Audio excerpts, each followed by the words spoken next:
ஆங்கில முதல் எழுத்தின் பெயர்.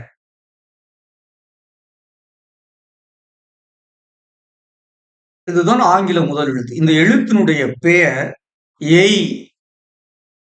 எய் for ape. A for ape. Some more examples. Ape, age, பாருங்க ஏஐடி, ஏஐடிஇ இது ரெண்டு சொற்கள் ஒத்த ஒலிகளை பெற்றவை. Homophones. A, it, aid. ATE, EIGHT இந்த ரெண்டு சொற்கள் ஒத்த ஒலிகளை பெற்றவை. Homophones. A, it, eight. A, il, ail. April, ஏப்ரில், not April. ஏப்ரில்.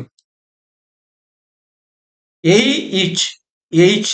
இந்த ஆங்கில எழுத்தினுடைய பெயரை எழுத வேண்டும் என்றால் இப்படித்தான் எழுத வேண்டும். எச் இது எழுத்து குறியீடு, இது ஒலி குறியீடுகள். H, H, H. இந்த எழுத்தினுடைய பெயர் ஏய். இந்த பழத்தினுடைய பெயர் ஆப்பிள். இந்த ஒலி ஒரு டிப்தாங்கொலி, ஈரியுர் ஒலி. எய் இது ஒரு தனி ஒலி, ஓர் ஒலி, பியூர் ஓவல்.